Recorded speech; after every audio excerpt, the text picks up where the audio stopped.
In a deep, dark cave on the spirit side, I encountered Eloah, the voice of the Source, who appeared as a ball of fire suspended in midair with yellow and orange flames dancing about in a dazzling display of brilliance.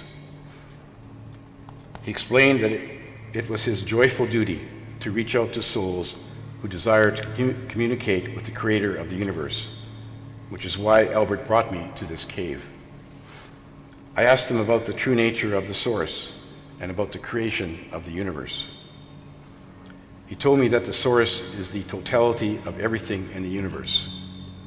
All things, whether animate or inanimate, are intimately connected to the Source and form part of its divine oneness.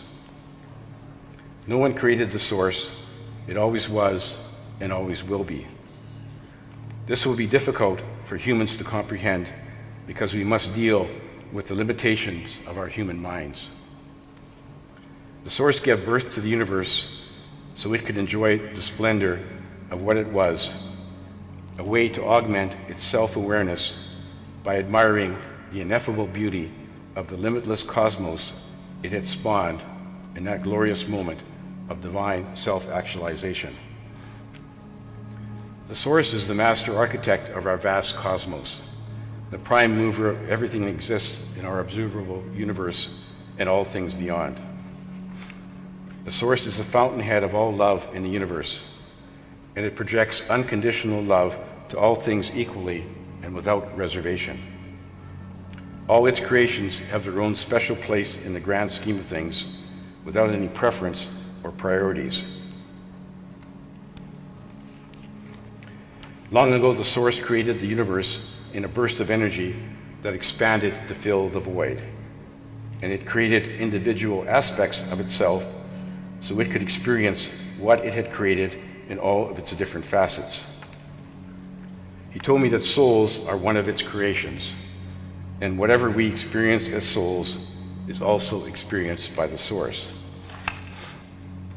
All the trials and tribulations that souls have encountered since they spun out from the Source have been experienced by the Source, and this allows it to relish the diversity of feelings and consciousness in the life forms it created.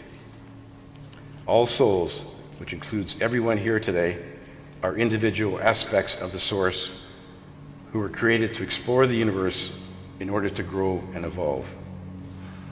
Because each soul determines its own path for evolution and the things it chooses to experience, all soul journeys are different. Thus, all souls are unique in their own special way.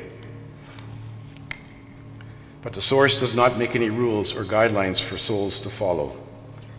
Whatever you do during your incarnations in the physical world, or as a being of energy in the spirit realm, is neither good nor bad. It just is what it is. The Source has no expectations of you, and you cannot anger or disappoint the Source because everything you do is an expression of the sublime diversity created by the Source, a divine melange of energy, vibration, and consciousness. Our purpose is to grow and evolve, to fulfill our destiny as divine creations of the Source. We will continue to move onwards and upwards because that is the only direction we can go.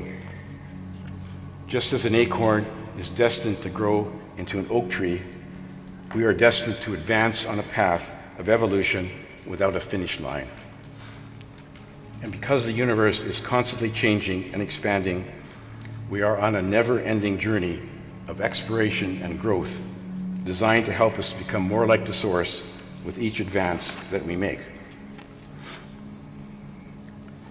Those, my friends, were a few highlights from my astral journeys with Albert. Time does not permit me to discuss all of these out-of-body trips, but the details are set out in full in my books.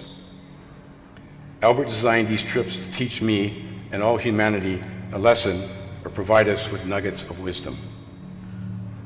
It is Albert's desire for everyone to understand the complexity of life in our universe so we can better understand the cycle of life on Earth. Albert's goal is to help us curtail our negative emotions so we can fully embrace love and compassion for one another, for Mother Earth, and for all the other creatures who share our planet.